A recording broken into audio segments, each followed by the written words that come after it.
Marcus Chun pressed his face against the viewport of the transport ship, watching the massive space station grow larger against the star-filled backdrop. Nexus Prime stretched across his vision like a metallic city floating in the void, its countless docking bays and towers glittering with lights from 100 different worlds. After 6 months of travel from Earth, he was finally here, the greatest trading hub in the known galaxy. First time seeing the Prime human? The voice belonged to Kex, a 7-foot-tall reptilian Vorthack who served as the ship's cargo supervisor. His scaled hide shimmered purple in the artificial light, and his 4 yellow eyes regarded Marcus with what might have been amusement. "Yes, sir," Marcus replied, shouldering his worn duffel bag. Inside were his most precious possessions, not credits or rare metals, but dozens of carefully wrapped Christmas ornaments he'd crafted by hand over the past year. "It's incredible." Kex's throat sack inflated with a sound that Marcus had learned was laughter. "Wait until you see the artisan quarter.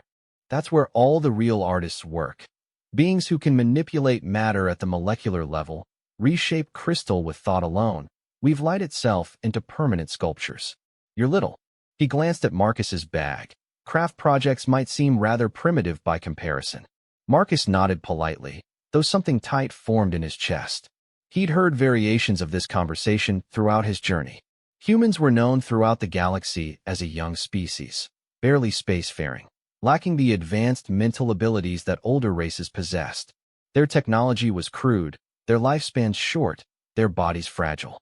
What could they possibly offer a galaxy full of beings who could reshape reality with their minds? But Marcus's grandmother had taught him that the value of something handmade wasn't in its perfection or its power. It was in the love and time woven into every careful stitch, every deliberate choice. She'd shown him how to craft ornaments from simple materials, glass, wire, fabric, paint, turning everyday objects into something that could hold memories and emotions. When she'd passed away last Christmas, she'd left him her tools and a piece of advice. The galaxy needs beauty, Marcus. Real beauty, not just power disguised as art. The transport ship shuddered as it connected to the docking bay. Through the speakers, Captain Urel announced their arrival in his musical Selvarian tongue, the notes translating through Marcus's universal communicator as standard galactic common. "Welcome to Nexus Prime, travelers. May your business be profitable and your journeys safe." Marcus followed the stream of passengers through the airlock and into the station proper. The first thing that hit him was the smell. A complex mixture of exotic spices, ozone from energy fields, and something floral that made his sinuses tingle. The second was the noise. Thousands of voices speaking hundreds of languages, the hum of anti-gravity platforms, the distant throb of the station's massive engines. But it was the sight that truly overwhelmed him. The main corridor stretched for what seemed like miles in both directions, its ceiling lost in hazy distance. Beings from across the galaxy moved along walkways and floated on personal platforms. Marcus saw the insectoid Zephyrians with their delicate wing cases, the crystalline Lumari who cast rainbow reflections wherever they walked, the gaseous Nethel contained in elegant environmental suits, and dozens of other species he couldn't begin to identify. And everywhere, displayed in storefront windows and floating on presenter platforms, was art. Sculptures that defied gravity and physics, paintings that moved and changed as he watched, jewelry that seemed to contain entire star systems in miniature. It was beautiful, certainly, but there was something almost clinical about it, as if it had been calculated rather than felt. Marcus made his way through the crowds toward the artisan quarter, following the glowing directional signs that appeared in his field of vision courtesy of his temporary station clearance. He'd spent his life savings on passage to Nexus Prime and enough credits for a small booth rental. If he couldn't sell his ornaments and establish himself here, he'd be working in the station's maintenance sector for the next decade just to earn passage home. The artisan quarter occupied an entire level of the station, its vast space filled with booths, galleries, and workshops. The air here hummed with creative energy, literally, as various psychic species worked their craft. Marcus watched a pale blue, ethereal woman shape what looked like liquid starlight into a flowing sculpture with nothing but focused thought. Nearby, A collective of hive mind artists worked in perfect synchronization to create a massive installation that seemed to exist in multiple dimensions simultaneously. Marcus found his assigned booth in a corner section that the rental agent had apologetically described as suitable for beginning artisans. It was small, barely 10 feet square, with basic display surfaces and minimal lighting. Around him, he could hear the conversations of other artists, and he couldn't help but notice how they spoke about their work. The neural pathways required for this piece took 3 weeks to establish properly, one was saying. I've been manipulating the quantum substrate for months to achieve this color resonance, added another. Marcus unpacked his ornaments slowly, setting them carefully on the display shelves. Each one was unique, some blown from recycled glass and painted with intricate patterns, others woven from metal wire into complex geometric shapes, still others carved from wood his grandfather had cut from their family farm. They looked so simple compared to everything else in the quarter, so human. Oh my, what are those supposed to be? Marcus turned to see a tall, elegant being approaching his booth. She appeared broadly humanoid, but with skin that shifted between silver and gold, and eyes like liquid mercury. Her clothing seemed to be woven from light itself. A small placard floating near her shoulder identified her as Lyralii of the Transcendent Collective, Master Artisan. They're Christmas ornaments, Marcus said, trying to keep his voice steady. They're meant to be hung on a tree during a human celebration. Each one is designed to hold memory and meaning for the family that displays it. Lyralii picked up one of his glass ornaments, a delicate sphere painted with a winter landscape, complete with tiny figures ice skating on a pond. She held it up to the light, and Marcus was relieved to see that it caught the illumination beautifully, the painted scene seeming to come alive.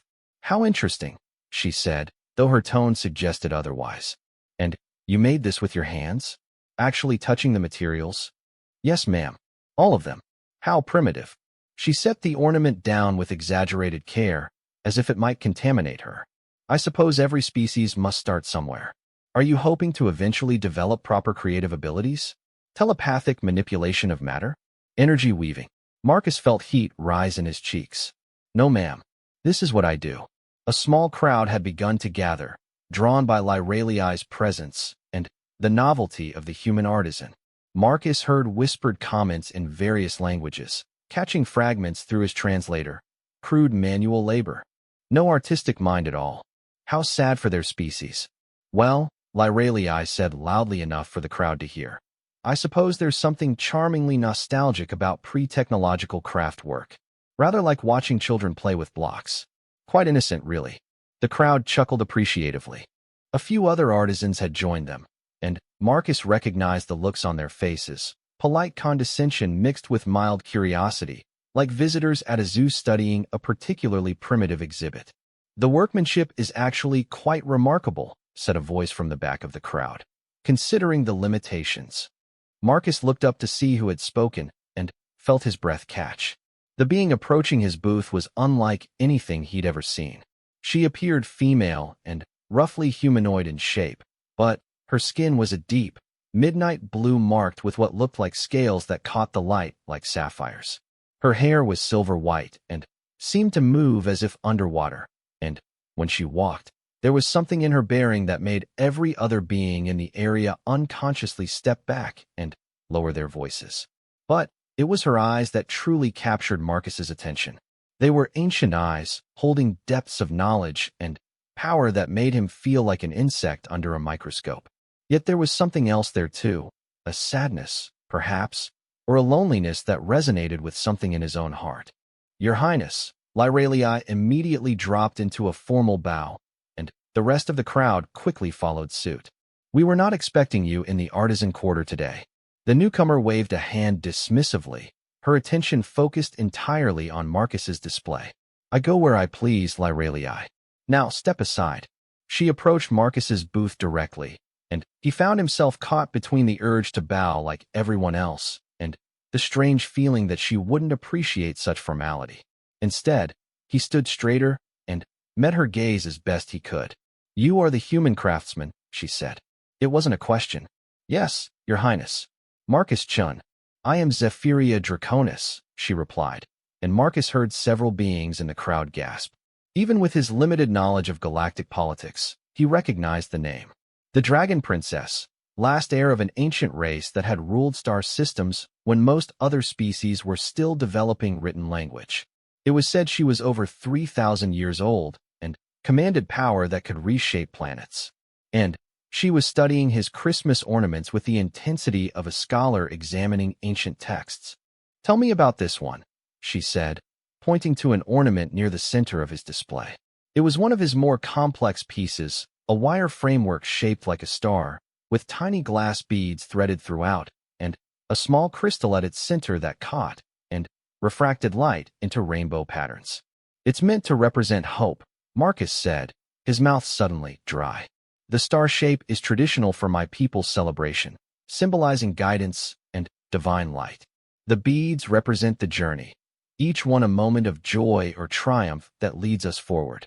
The crystal in the center, well, it's supposed to remind us that even in the darkest times, there's always something beautiful waiting if we look for it." Zephyria listened to his explanation with complete attention, occasionally nodding. She reached out and gently touched the ornament with one clawed finger, and Marcus was startled to see a brief flash of something that might have been recognition in her ancient eyes. "The crystal," she said quietly. "Where did you obtain it?" "It's not actually a valuable stone," Marcus admitted. "It's just polished glass from a broken bottle. My grandmother taught me that you could find beauty in anything if you were willing to take the time to look for it properly." Something shifted in Zephyria's expression. For a moment, the mask of regal composure slipped, and Marcus caught a glimpse of something raw and vulnerable underneath. Then, it was gone, replaced by her previous calm attention. "Your grandmother sounds like she was a wise woman," the Dragon Princess said. "She was." Zephyria studied the rest of his display, taking her time with each piece. The crowd around them had grown larger, but remained respectfully silent, clearly aware they were witnessing something unusual. Marcus could feel their collective confusion. Why was one of the most powerful beings in the galaxy spending so much time examining primitive human handicrafts? "This technique," Zephyria said, picking up an ornament made from twisted wire and tiny bells. "Where did you learn it?" "My grandmother taught me the basic principles, but most of it I figured out through trial and error. Each ornament is different. I try to let the materials guide the design rather than forcing them into predetermined shapes." "You listen to the materials?" Marcus nodded, then realized how that might sound to beings who could reshape matter with thought alone. Not literally, of course. It's more about understanding the natural properties, how wire wants to bend, how glass wants to reflect light, how different textures work together. If you fight against what the materials want to do, the finished piece never looks quite right.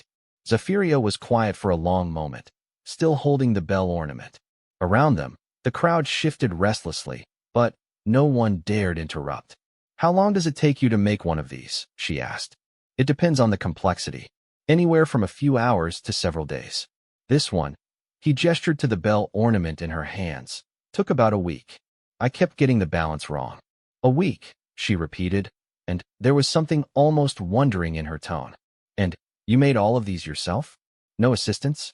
No technological enhancement? Just me and basic tools? Hand cutters, pliers, brushes for painting. The same tools my grandmother used, and her grandmother before her." Zephyria carefully set the ornament back on the display, but Marcus noticed she positioned it prominently, where the light would catch the bells just right. She stepped back and studied the entire collection again, and for a moment, Marcus thought she might simply walk away. Instead, she turned to address the watching crowd. "Tell me," she said, her voice carrying easily through the quarter. "What do you see when you look at these objects?" The crowd exchanged uncertain glances. Finally, Lyralii stepped forward. "They are quaint, Your Highness. Charming in their simplicity. A fascinating glimpse into pre-technological artistic development." Zephyria's expression gave nothing away. "And you, Master Kelrax?" She addressed a being Marcus recognized as one of the quarter's most renowned sculptors, a crystalline creature whose works were said to capture pure emotion in solid form. "The technique is crude," Kelrax replied, his translated voice carrying the harmonics of wind chimes. The materials are common. The aesthetic lacks sophistication. But, he paused, studying Marcus's display more carefully. There is something authentic about them. An emotional resonance that is unexpected. Unexpected, Zephyria repeated. Yes, I think that's an excellent word for it. She looked back at Marcus. Human, these ornaments of yours, they are meant to be displayed only during your winter celebration? Traditionally, yes. Though some families keep a few special ones out year-round. And they hold meaning for your people? Personal significance. Marcus nodded. Each family usually has ornaments that have been passed down through generations, mixed in with new ones made or bought each year. They tell the story of the family, where they've been, what they've overcome, what they hope for. Stories, Zephyria said softly. Memory made tangible. The dragon princess stood in silence for several more moments, and Marcus began to wonder if he'd somehow offended her. Around them, the crowd waited with the patience of beings accustomed to royal contemplation. Finally, Zephyria spoke again. I would like to purchase one of your ornaments, Marcus Chun. The crowd stirred with surprise, and Marcus felt his heart jump. Of course, Your Highness. Which one would you like?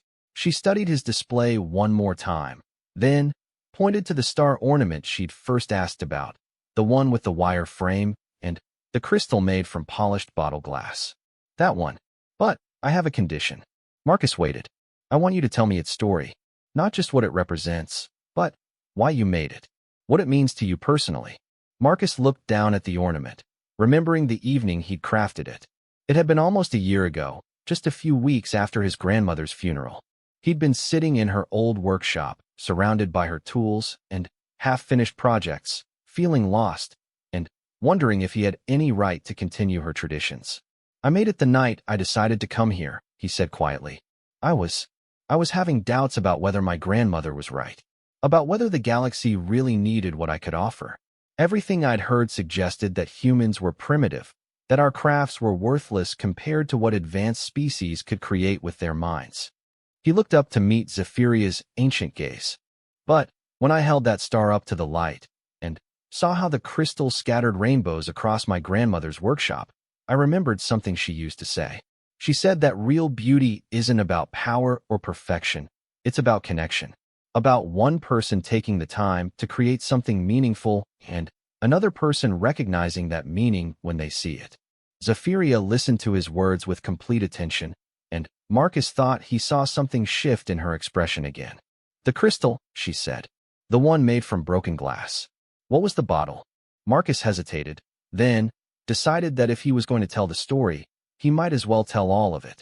It was from the last bottle of wine my grandmother and I shared together. She was sick, and she knew she didn't have much time left. We sat on her porch and watched the sunset, and she told me about all the places she'd dreamed of seeing but never had the chance to visit. When the bottle was empty, I couldn't bear to throw it away, so I turned it into something that could carry light. The silence that followed was profound. Even the background hum of the quarter seemed to fade. When Zephyria finally spoke, her voice was so soft that Marcus had to strain to hear it. Memory made tangible, she said again. Yes. She reached into what appeared to be empty air and withdrew a small, crystalline disc that pulsed with soft blue light, a credit chip, but unlike any Marcus had ever seen. The pattern of light within it suggested a fortune that could buy entire star systems. Your Highness, Marcus said quickly, I can't accept that much. The ornament isn't worth. The ornament is worth exactly what someone is willing to pay for it. Zephyria cut him off, but not unkindly. And I am willing to pay this. She placed the credit chip on his counter and carefully lifted the star ornament from its display. As she held it up to examine it one more time, the crystal caught the quarter's artificial light and sent tiny rainbows dancing across her midnight blue skin. For just a moment, Marcus could have sworn he saw her smile. Thank you, Marcus Chun, she said. This will be treasured. 3 days had passed since Princess Zephyria's visit to his booth, and Marcus was beginning to understand the true power of royal endorsement. Word had spread through the artisan quarter like wildfire. The dragon princess had not only purchased a human's crude handicraft, but had paid an astronomical sum for it. The story had grown in the telling, as stories do, and Marcus found his small corner booth drawing curious visitors from across the station. Most came to gawk, of course. They peered at his ornaments with the fascination typically reserved for historical oddities, taking holographic recordings to share with friends, and discussing his primitive techniques in voices they clearly thought he couldn't understand. But some, a surprising number, actually seemed genuinely interested in the ornaments themselves. Marcus had sold 6 more pieces over the 3 days, though none for nearly the price Princess Zephyria had paid. Still, the credits were enough to extend his booth rental for another month and perhaps upgrade to better display lighting. More importantly, he was beginning to understand something about his customers that surprised him. The beings who bought his ornaments weren't the sophisticated art collectors or the powerful telepathic artisans. They were ordinary people, if that term could apply to the incredible diversity of species represented on Nexus Prime. A Selvarian dock worker who said the bell ornament reminded him of the wind chimes from his homeworld. A young Zephyrian engineer who was fascinated by the way Marcus had bent wire into geometric patterns without using any force fields. An elderly Lumari merchant who claimed the painted glass sphere would look beautiful in the window of her shop. It was late in the afternoon when Marcus noticed the commotion beginning at the far end of the quarter. He could hear raised voices and see beings clustering together in agitated groups. The disturbance seemed to be moving in his direction, like a wave washing through the artistic community. Chun, human. Marcus looked up to see Kex, the Vorthack from the transport ship, pushing through the crowd toward his booth. The reptilian being's purple scales had darkened to almost black, a sign of extreme agitation that Marcus had learned to recognize during their journey. Kex, what's wrong? You need to pack up, Kex said urgently, his 4 eyes scanning the crowd around them. Right now? Get your things and come with me. I don't understand. My booth rental is paid through the end of the week. Listen to me carefully. Kex interrupted, lowering his voice but maintaining the urgent tone. Do you know what happened this morning at the royal court? Marcus shook his head, feeling a cold weight settling in his stomach. Princess Zephyria appeared for the quarterly assembly wearing your ornament. The words hit Marcus like a physical blow. What? She wore it as jewelry. That's our thing she bought from you. She had it incorporated into a necklace and wore it to address the Galactic Council representatives. Kex's throat sac was pulsing rapidly with stress. Do you understand what this means? Marcus was beginning to, and the implications terrified him. She was making a statement. She was declaring that human craftsmanship has value worthy of royal attention. She was elevating your entire species' artistic traditions to the same level as the greatest works in the galaxy. Kex grabbed Marcus's arm with one massive clawed hand. And a lot of very powerful people are extremely unhappy about it. As if summoned by his words, the crowd around Marcus's booth suddenly parted, and a group of beings approached with the purposeful stride of people accustomed to having their demands met immediately. Marcus recognized several of them from his first day, including Lyralii of the Transcendent Collective and Master Kelrax, the crystalline sculptor. But it was the being at the center of the group who commanded attention. Marcus had never seen his species before, tall and ethereal, with skin that seemed to be made of shifting smoke and eyes like stars. When he moved, reality seemed to bend slightly around him, suggesting psionic abilities of tremendous power. You are the human, the being said, and his voice carried harmonics that made Marcus's bones ache. Marcus Chun. Yes, sir. I am Vorthanos, architect of infinite dimensions, senior artisan of the collective, and speaker for the Guild of True Creators. Each title was delivered with the weight of absolute authority. We need to speak.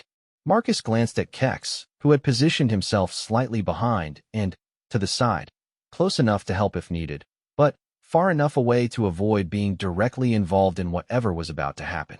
Of course, Marcus said. What can I do for you? Vorthanos gestured, and Marcus felt the world shift around them. Suddenly, they were standing in what appeared to be a private conference chamber, though Marcus was certain they hadn't moved. The walls were made of pure crystal that seemed to extend infinitely in all directions, and the only furniture was a circular table that hovered at precisely the right height for the assembled beings. Dimensional fold, Lyralii explained, noticing Marcus's confusion. We're still in the quarter, but isolated from outside interference. Please sit. Marcus remained standing. Something about the setup felt wrong. Too formal, too controlling. I prefer to stand, thank you. As you wish.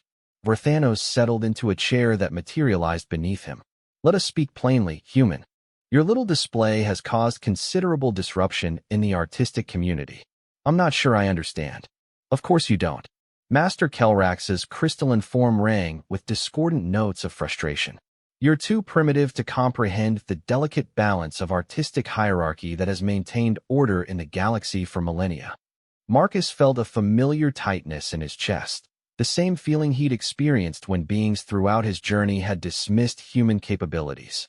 But, this time, instead of staying quiet, he found himself speaking up. I understand more than you think, he said calmly. You're upset because Princess Zephyria chose to value something you consider worthless, and that threatens your monopoly on what counts as real art in the galaxy. The temperature in the chamber seemed to drop several degrees. Monopoly. Vorthanos' voice carried a dangerous edge. Young human. The artistic traditions of the elder races have been refined over millions of years.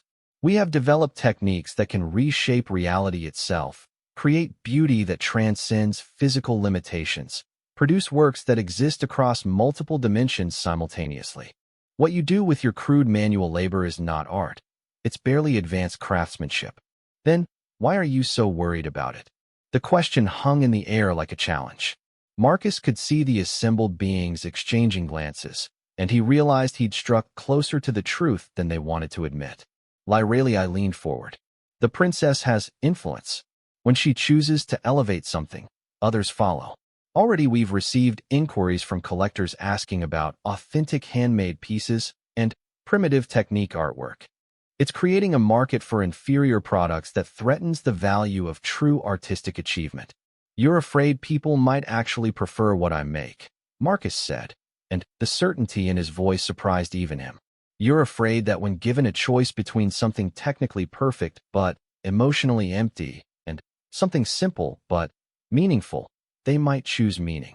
Vorthanos stood, and reality rippled around him like heat waves. You dare suggest that our work lacks meaning? I'm suggesting that meaning can't be programmed or telepathically imposed, Marcus replied. Holding his ground despite the pressure he could feel building in the chamber. It has to be earned, and it has to be genuine. Enough. Kelrax's harmonics shifted to something like a growl.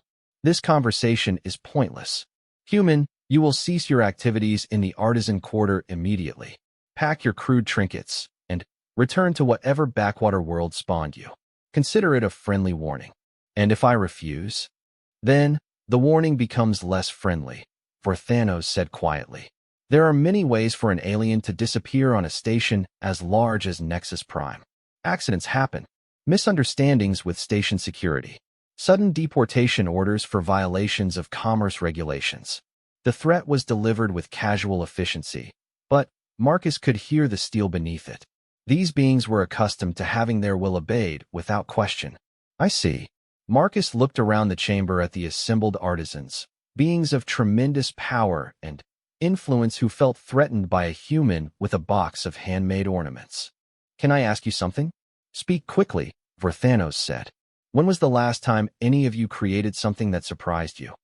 The question seemed to catch them off guard. Lyralia frowned. Surprised us. When you're working on a piece, when did you last discover something unexpected about the materials or the process? When did you last learn something new about your own capabilities or find yourself taking the work in a direction you hadn't planned? We plan our work carefully, Kelrax said, but his harmonics had shifted to something more uncertain. True artisans don't leave their creations to chance. I'm not talking about chance. I'm talking about discovery, about the conversation between the artist and the materials. Marcus pulled one of his ornaments from his pocket, a simple piece he'd been working on during quiet moments in his booth. It was unfinished, just wire and a few glass beads, but he held it up where they could all see it. When I started this piece 3 days ago, I thought I was making a spiral pattern, but the wire kept wanting to curl differently, and the beads caught the light in ways I hadn't expected. So I listened to what the materials were telling me and let the design evolve. I still don't know what it's going to become, but I know it's going to be something I couldn't have planned. He looked around the chamber. When you create something with pure mental power, when you impose your will on matter to force it into predetermined shapes, where's the room for surprise? Where's the opportunity to learn something new? We are masters of our craft, Vorthanos said. But Marcus thought he heard a note of uncertainty in the cosmic harmonics of his voice. Are you? Or are you just very skilled at forcing reality to match your preconceptions? The silence that followed was profound. Marcus could feel the weight of their attention, the pressure of minds far more powerful than his trying to process what he'd said. Finally, Lyralii spoke. You're suggesting that limitation creates authenticity? I'm suggesting that working within limitations creates opportunities for creativity that unlimited power can't provide. When you can reshape matter with thought, where's the challenge? Where's the growth? Primitive nonsense, Kelrax said, but his harmonics were still uncertain. Maybe, Marcus shrugged, but Princess Zephyria didn't think so. Vorthanos had been quiet during the exchange, but now he stepped forward again, and the pressure in the chamber increased noticeably. The princess is unique. Her perspective has been shaped by experiences that span millennia. She is not representative of galactic opinion. Isn't she, though? Marcus met the architect's starfire gaze directly. Because from what I've seen over the past 3 days, plenty of people are interested in what I'm offering. Not the important people, maybe. Not the ones with power and influence. But ordinary beings who work regular jobs, and live regular lives, and want something in their homes that connects them to meaning instead of just impressing their neighbors. The masses, Lyralii said dismissively. They lack the sophistication to appreciate true art. Or maybe they recognize authenticity when they see it, Marcus countered. Maybe they're tired of being told that something is valuable just because it's complicated or requires special abilities to create. The assembled beings exchanged looks again, and Marcus could sense communication passing between them that his translator couldn't interpret, probably telepathic discussion about how to handle this unexpectedly resistant human. You are being stubborn, Vorthanos finally said. And foolish. We are offering you a peaceful resolution to this situation. Accept it. Let me make you a counteroffer, Marcus said. Give me 30 days. Let me continue working in the quarter without interference. If, at the end of that time, I haven't demonstrated that there's genuine value in what I'm doing, value that even sophisticated beings can recognize, then I'll pack up and leave voluntarily. Unacceptable, Kelrax said immediately. The damage you could do to artistic standards in 30 days. Then, you don't have confidence in the superiority of your own work, Marcus interrupted. If what I'm doing is really as primitive and worthless as you claim, then 30 days should be more than enough time for everyone to see through the novelty and return to appreciating true art. Vorthanos was quiet for a long moment, studying Marcus with those stellar eyes. And if we refuse this offer? Then, I guess we'll find out how much influence Princess Zephyria really has, Marcus said quietly. Because I'm not leaving just because you tell me to. I came here to share my grandmother's traditions with the galaxy, and I'm going to do exactly that. The threat was subtle but unmistakable. If they moved against him directly, Zephyria would hear about it, and her displeasure could have consequences that reached far beyond the artisan quarter. 30 days, Vorthanos said finally. But understand this, human, we will be watching. And at the first sign that your presence is genuinely damaging to established artistic standards, our offer of peaceful departure will be withdrawn. Understood. The dimensional fold collapsed around them, and suddenly, Marcus was back in his booth with Kex, standing nervously nearby. The group of master artisans had vanished, leaving only the lingering scent of ozone and a subtle distortion in the air that suggested powerful forces recently departed. What happened? Kex asked urgently. You were here, but also not here. And you looked like you were having an intense conversation with empty air. Marcus slumped against his display counter, suddenly exhausted. I bought myself 30 days. 30 days for what? Marcus looked at his remaining ornaments. Simple things made from common materials with nothing but human hands and human tools. In 30 days, he had to prove that they were worth more than the sum of their parts. He had to demonstrate that authenticity and meaning could compete with power and technical sophistication. He had to show the galaxy that sometimes the most profound beauty came not from unlimited ability, but from the willingness to work within limits and find wonder in the process. 30 days to change everything, he said. Kex's throat sac inflated with nervous laughter. No pressure. Marcus was about to respond when a commotion near the quarter's main princess, Zephyria, approached Marcus's booth with the same measured grace she'd displayed before. But this time, he noticed something different in her bearing. There was a subtle tension in her shoulders, a way she held her head that suggested she was prepared for conflict. The ornament around her neck caught the quarter's artificial light with each step, sending cascading rainbows across her midnight blue skin like a declaration of war written in refracted starlight.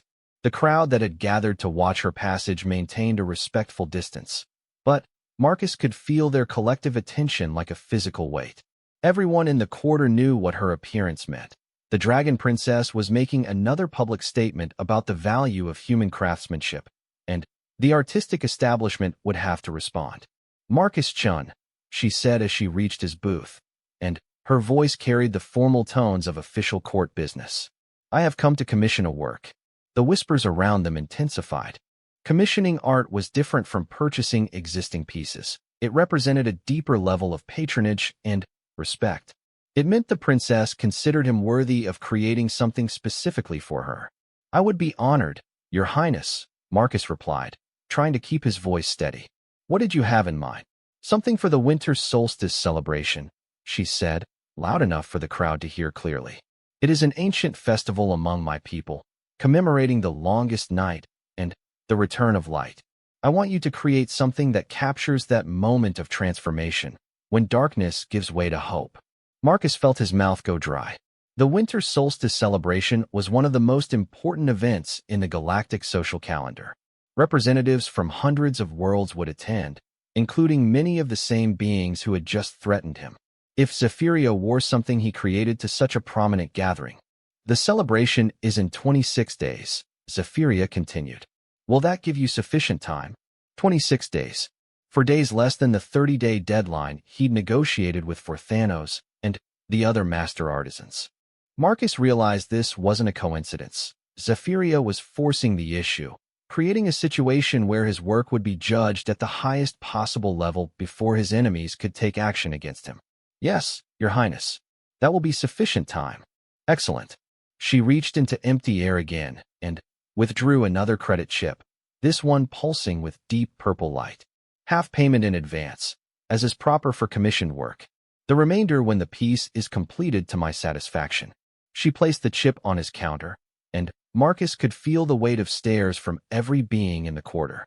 The amount of energy contained in that small disk would be enough to set him up for life, if he lived long enough to spend it. "Your Highness," he said carefully, "may I ask you something?" "Of course. Why are you doing this?" For a moment, the mask of royal formality slipped, and Marcus caught another glimpse of the vulnerability he'd seen before. "Because, Marcus Chun, you have reminded me of something I thought I had lost forever." "What's that?" "The knowledge that power is not the same thing as meaning." She looked down at the ornament around her neck, touching it gently with one clawed finger. "When I wear this, I don't just see a beautiful object. I see your grandmother's wisdom. I see your determination to honor her memory by sharing her gifts with the galaxy. I see the transformation of something broken into something that holds light." She raised her eyes to meet his again. "I have lived for 3,000 years, Marcus. I have commanded fleets that could shatter planets and wielded forces that could reshape the fabric of space itself. But I have never created anything that told a story the way this simple star tells its story." The silence around them was absolute. Every being in the quarter was straining to hear this conversation between the most powerful individual in the galaxy and a human craftsman who worked with hand tools and recycled materials. "I will see you in 26 days, Zephyria said, returning to her formal tone. "Create something worthy of the story you want to tell." She turned to go, then paused as if something had just occurred to her. "Oh, and Marcus? You should know that representatives from the Guild of True Creators have requested an emergency session with the Galactic Arts Council. They're claiming that recent trends in the artisan quarter represent a threat to established cultural standards." Marcus felt ice in his stomach. What will that mean? It means they're going to try to have primitive craftsmanship officially classified as non-art, which would make it illegal to sell in designated artistic venues. Zephyria's smile was sharp as a blade. Fortunately, as a member of the council, I will be present to offer my perspective on the matter. With that, she walked away, leaving Marcus staring after her with a mixture of gratitude and terror. Around him, the crowd began to disperse, but he could hear fragments of urgent conversation in a dozen different languages. Emergency session. Challenging the guild directly. Never seen anything like it. Human's going to get himself killed. Marcus. Kex appeared at his elbow, his purple scales so dark they were almost black. We need to talk. Privately. Marcus looked around the corridor and realized that Kex was right. Too many beings were still watching him, and he could feel the weight of their attention like a physical threat. My booth will be fine for a few hours. Come on. Kex led him through the winding corridors of the station to a small cantina in one of the lower levels. The lighting here was dim and reddish, and most of the patrons were dock workers and maintenance staff who paid them no attention. They found a corner booth, and Kex activated a privacy field with a small device from his belt. Do you understand what you've just gotten yourself into?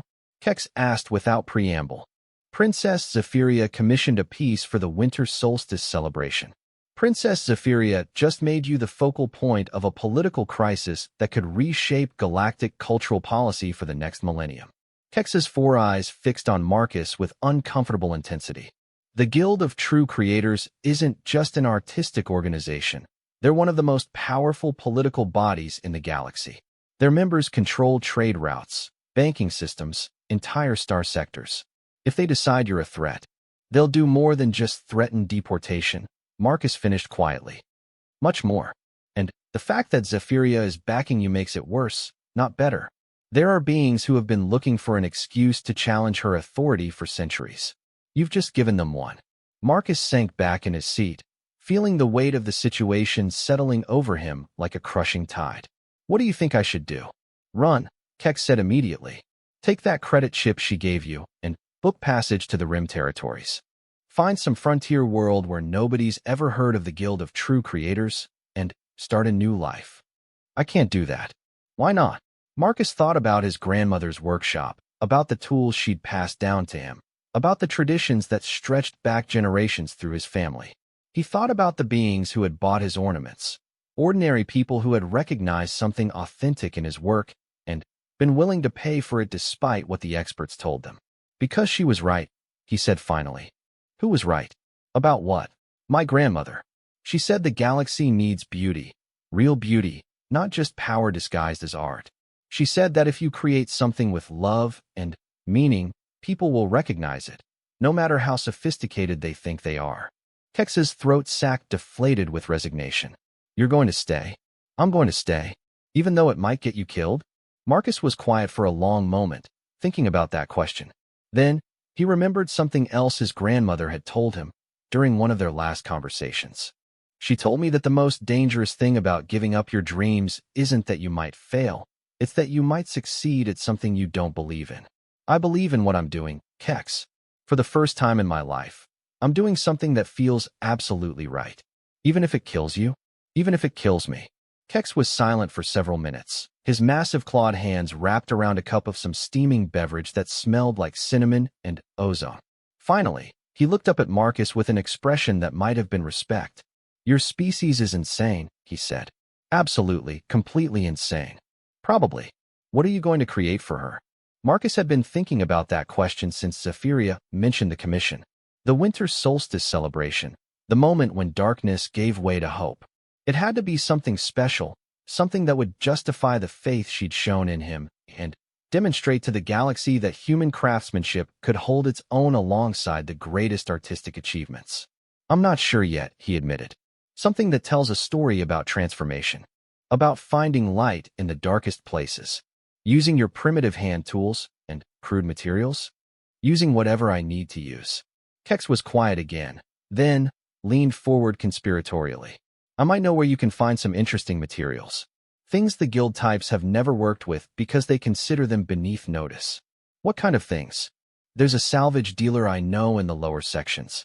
She specializes in materials from dead worlds, places that were destroyed by wars or natural disasters or cosmic events. Most beings won't touch the stuff because it carries emotional resonance. Pain, loss, sorrow. Marcus felt something stir in his chest, not fear, but recognition. Go on. The guild artists avoid it because that kind of emotional imprint interferes with their mental manipulation techniques. They can't impose their will on materials that are already saturated with meaning. Kex's eyes glittered in the dim light. But for someone who works with his hands, who listens to what the materials want to become, it could be exactly what I need. Or it could drive you mad. Some of those materials carry memories of entire civilization's final moments. The pain alone, Kex, Marcus interrupted.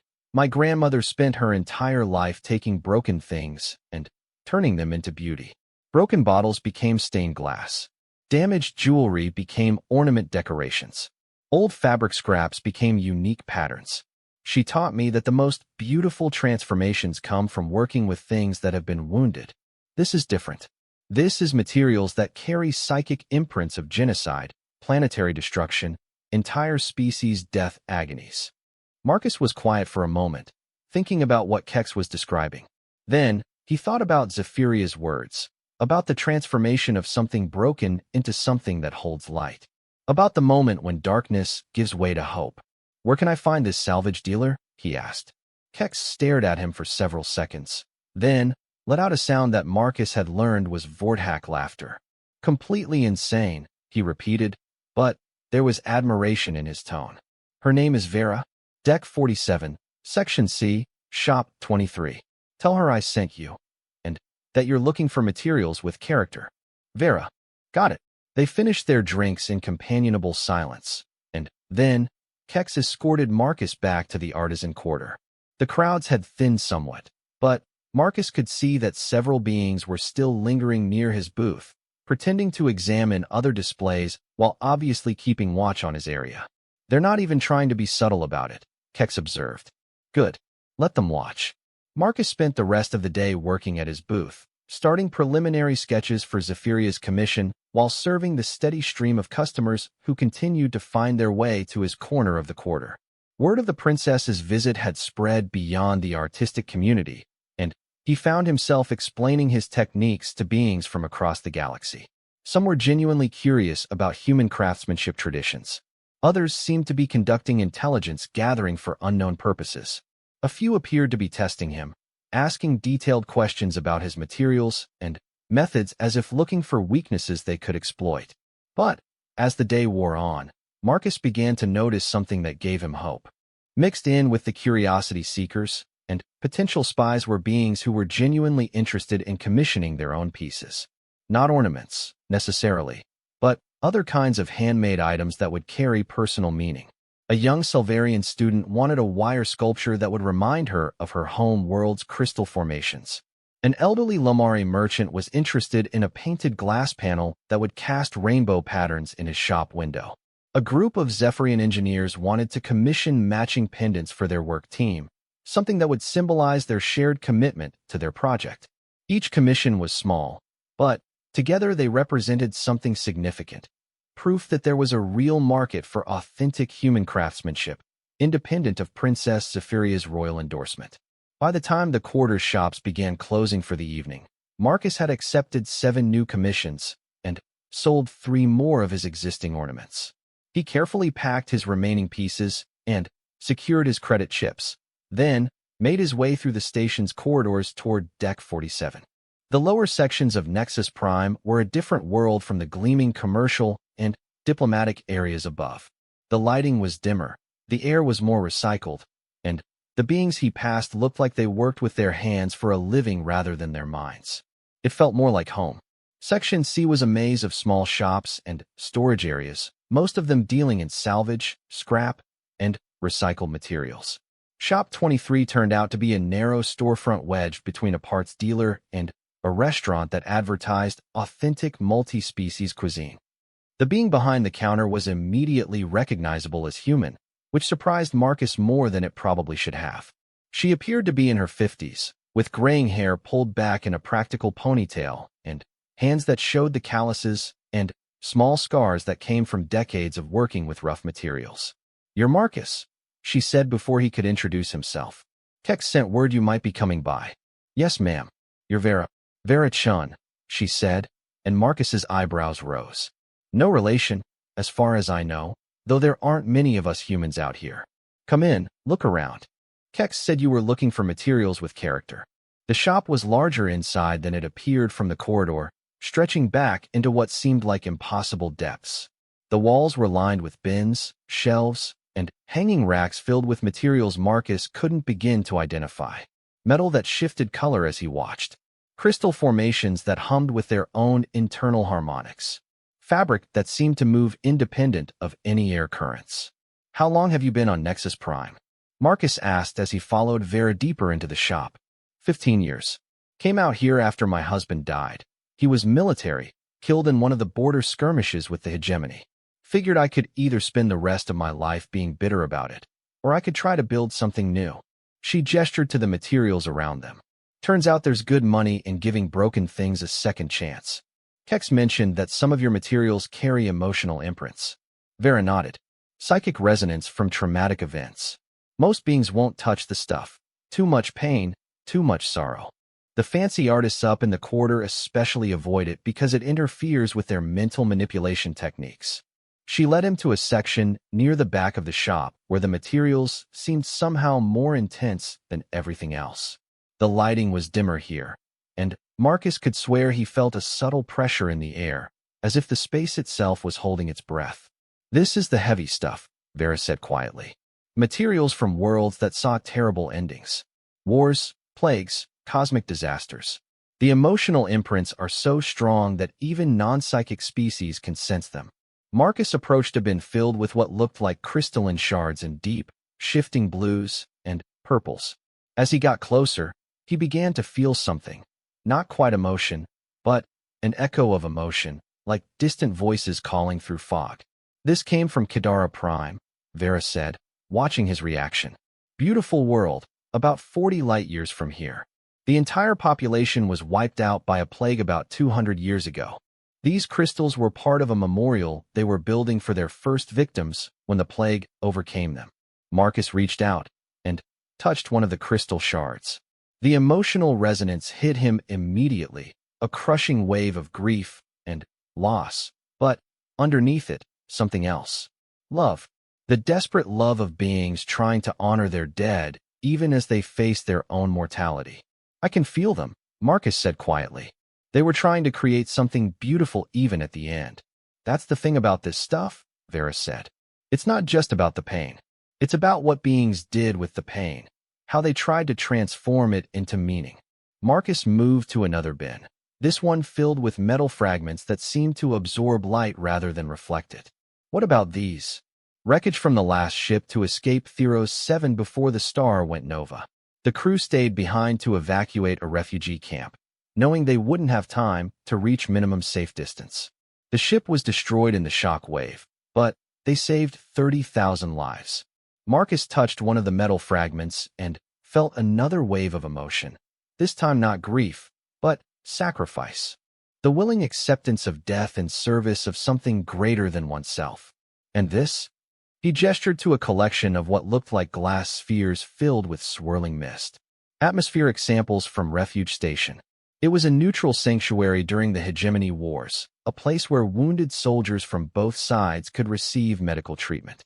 When the war ended, they sealed samples of the station's atmosphere as a reminder that even in the darkest times, compassion could find a way to survive. Marcus stared at the glass spheres, feeling something click into place in his mind. The winter solstice celebration, the moment when darkness gave way to hope. What if he could create something that literally held light, but also held memory? What if he could take materials that carried the emotional imprints of loss and transformation and weave them into something that told the story of how beings found hope in impossible circumstances?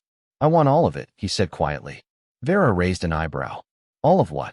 "The crystals from Kadara Prime, the metal from the evacuation ship, the atmospheric samples.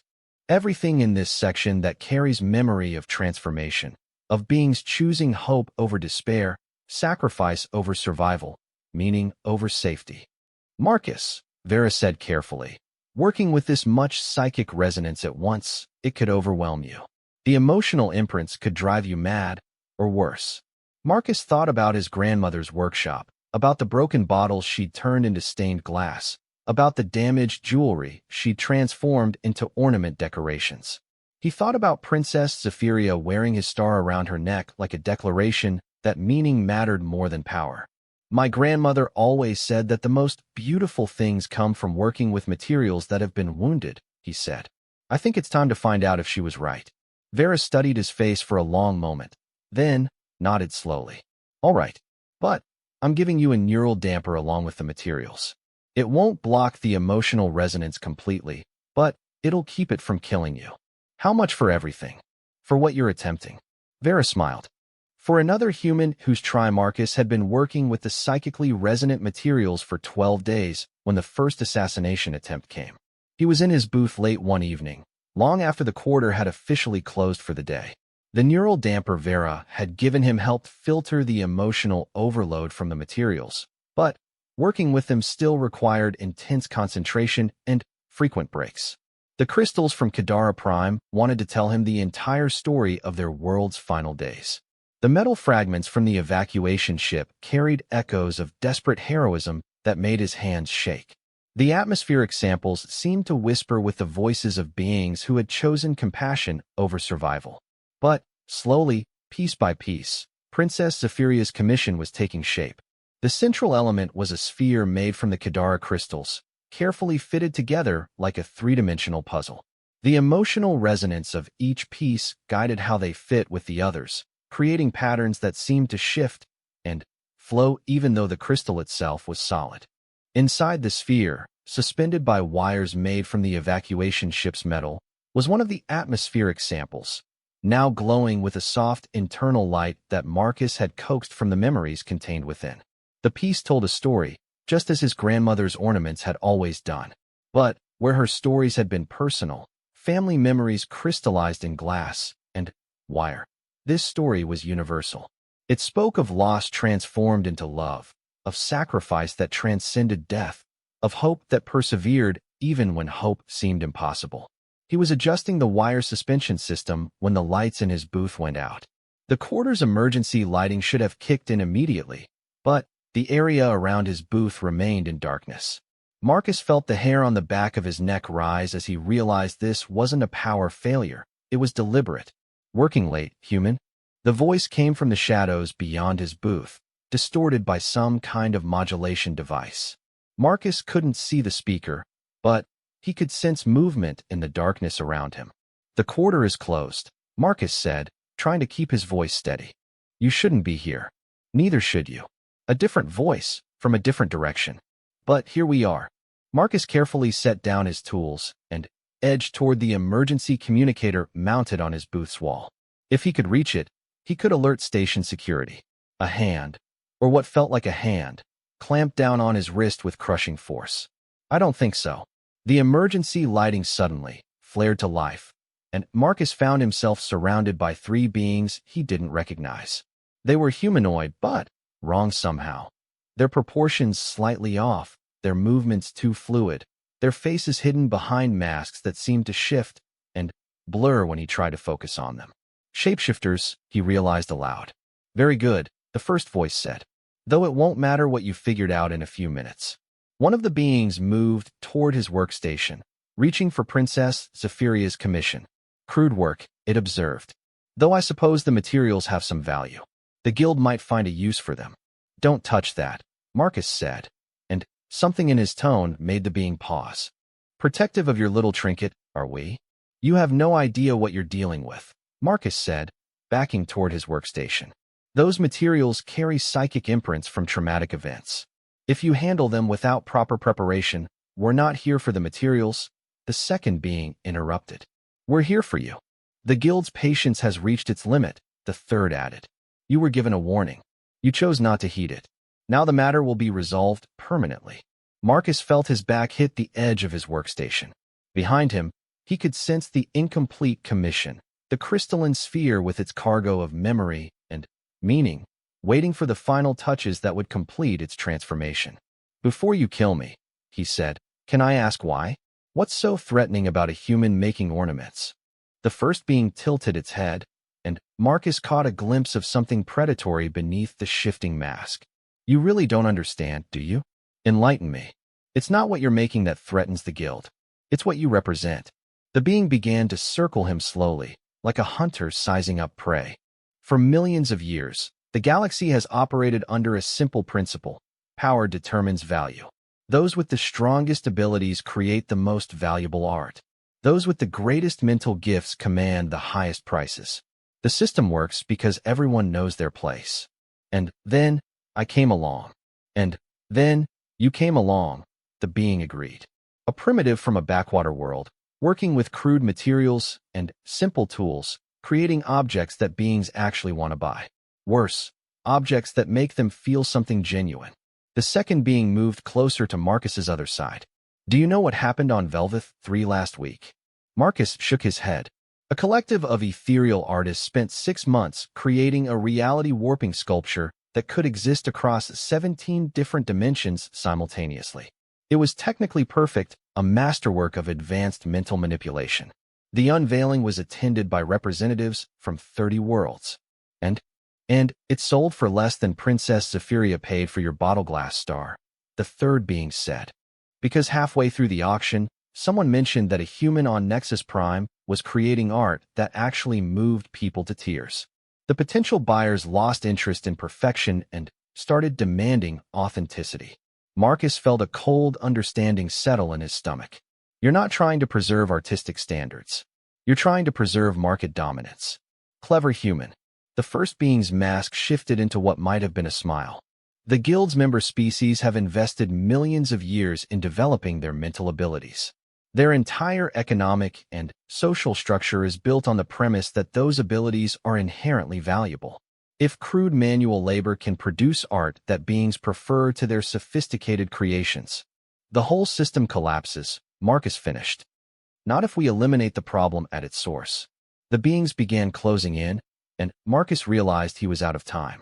Behind him, Princess Zephyria's commission pulsed with stored memories, the final emotions of entire civilizations, the last hopes of beings who had faced extinction and chosen love over despair.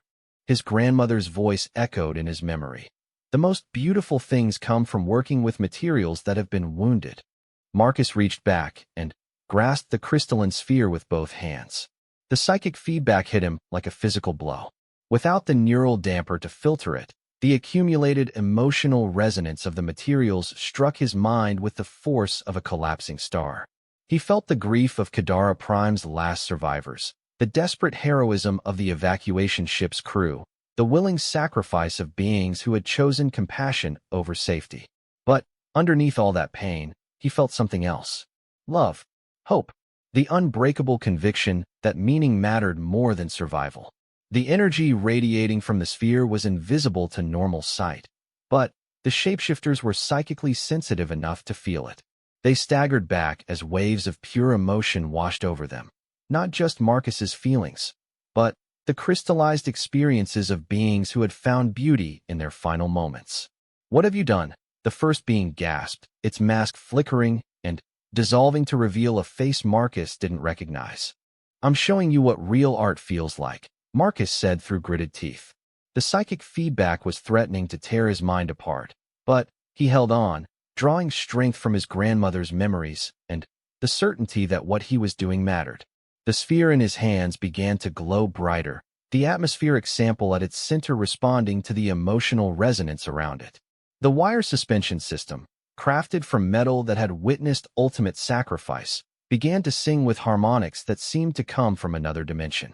And suddenly, Princess Zephyria was there. She materialized in the center of the booth like a force of nature given form, her midnight blue skin radiating power that made the air itself crackle with energy. The shapeshifters tried to run, but invisible bonds held them in place as surely as gravity wells. "Assassins in my station," she said, and her voice carried the cold fury of stellar winds. "Attacking an artist under my protection. How unwise." "Your Highness," the first shapeshifter stammered, "we were merely..." silence. The word hit with the force of a physical blow. Zephyria turned her attention to Marcus, who was still holding the glowing sphere despite the psychic feedback that was causing blood to run from his nose. "Release it," she said gently. "Let me help you." Marcus felt her mental touch, ancient, powerful, but surprisingly gentle. She helped him set the sphere back on his workstation, and then shared some of her own strength to buffer the worst of the psychic resonance. "Better." Marcus nodded, wiping blood from his nose with a shaking hand. "Thank you." Zephyria turned back to the captured shapeshifters. "Now then, let's discuss the consequences of attempted murder." "We serve the Guild of True Creators," the second shapeshifter said with desperate dignity. "We are protected by nothing," Zephyria cut him off. "The Guild has no authority to authorize assassination attempts on my station. And even if they did, you made one critical error." "What error?" Zephyria smiled, and the expression was sharp enough to cut diamonds. "You assumed that Marcus was unprotected. You failed to consider that someone who creates art capable of moving a 3,000-year-old dragon princess to tears might be worth more than you imagined." She gestured, and the shapeshifters vanished. Not killed, Marcus realized, but transported elsewhere. Probably to holding cells where they could await questioning by people far more skilled at extracting information than he was. "Are you injured?" Zephyria asked, her attention returning to Marcus. "I don't think so. Shaken up, but not hurt." "Good." She looked at the glowing sphere on his workstation. "May I examine it?" "Carefully." Marcus nodded, and Zephyria approached the commission with the reverence of someone approaching a shrine. She didn't touch it, but he could feel her extending her senses to explore the psychic resonances contained within. "Remarkable," she said after several minutes.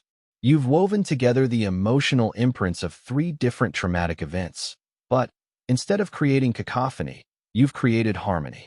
"How?" "I listened to what the materials wanted to become," Marcus said. "The pain they carried wasn't separate from their hope.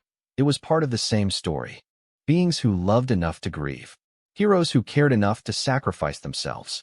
Compassion that mattered more than survival. And you've captured all of that in a single piece." "I've tried to. It's not finished yet." Zephyria was quiet for a moment, studying the sphere with eyes that had witnessed the birth and death of civilizations. "What do you still need to complete it?" Marcus looked at his commission, seeing it with fresh eyes after the evening's violence. The attack had clarified something for him. This piece wasn't just about transformation from darkness to light. It was about the courage required to choose hope when hope seemed impossible. "Time," he said. "And one more element." "What element?" Marcus met her ancient gaze. "Something that represents the moment when someone decides to keep fighting, even when they know the odds are against them. Even when they know they might lose everything." Zephyria was quiet for a long moment. Then she reached up and touched the star ornament she still wore around her neck, the first piece of his work she had purchased. "I think I might have exactly what you need," she said. 3 hours later, Marcus stood in the private workshop Princess Zephyria had provided in the royal quarters of the station. It was equipped with tools and materials beyond his wildest dreams, but he had insisted on using his grandmother's simple implements for the final stages of the commission. Zephyria sat nearby, watching as he made the last delicate adjustments to the suspension system inside the crystal sphere. In her hands, she held something Marcus had never seen before, a small fragment of crystal that seemed to contain actual starlight. "It's a piece of the heart of Andromeda," she explained. "A stellar artifact that was created when the first star in that galaxy achieved consciousness. It represents the moment when mere ing to prove that our species belongs out here among the stars. Consider it an investment in the future." Marcus felt his throat tighten with unexpected emotion. "Thank you." "Don't thank me yet," Vera said as she began gathering the materials he'd selected. "Thank me in 26 days if you're still sane enough to appreciate it." As Marcus made his way back through the station carrying his new materials, he felt the weight of more than just their physical mass. Each piece carried the memories of beings who had faced impossible choices and found ways to transform their pain into something meaningful. In 26 days, he would have to do the same thing. The question was whether he had the strength to bear their stories long enough to tell his own. Entrance caught his attention. A crowd was gathering, pointing and whispering excitedly about something. As he watched, the crowd parted to reveal a familiar figure moving through the corridor with the fluid grace of absolute authority. Princess Zephyria was returning, and, around her neck, clearly visible against the midnight blue of her skin, Marcus's star ornament caught the light and scattered tiny rainbows across everyone she passed. The Dragon Princess was making another statement. Marcus straightened his shoulders and began arranging his display. 30 days suddenly didn't seem like very long at all. But, as he watched Zephyria approach his booth, her ancient eyes fixed on his work with that same intense attention she'd shown before, he felt something that might have been hope. His grandmother had always said that real beauty found a way to shine through, no matter how many people tried to dim its light. It was time to find out if she was right. She turned to go, then paused and looked back at him. A word of advice. The beings here are accustomed to art that impresses them. What you create does something far more difficult. It speaks to them. Don't let anyone convince you that the two are the same thing. With that, she walked away, the ornament held carefully in her clawed hands. The crowd parted before her like water, many still bowing as she passed. Marcus stood behind his booth, staring at the credit chip she'd left behind. Around him, the other artisans began to disperse, but he could hear their whispered conversations as they went. Did you see the way she looked at it? I've never seen the princess show such interest in anyone's work. What could she possibly want with such a primitive piece? But Marcus was remembering his grandmother's words about connection and meaning, and for the first time since arriving at Nexus Prime, he felt like he might actually belong here. The day was still young, and he had 37 more ornaments to display. And somewhere in the vast station, the most powerful being in the galaxy was carrying a piece of polished bottle glass that had been transformed into something that could hold light, and memory, and hope.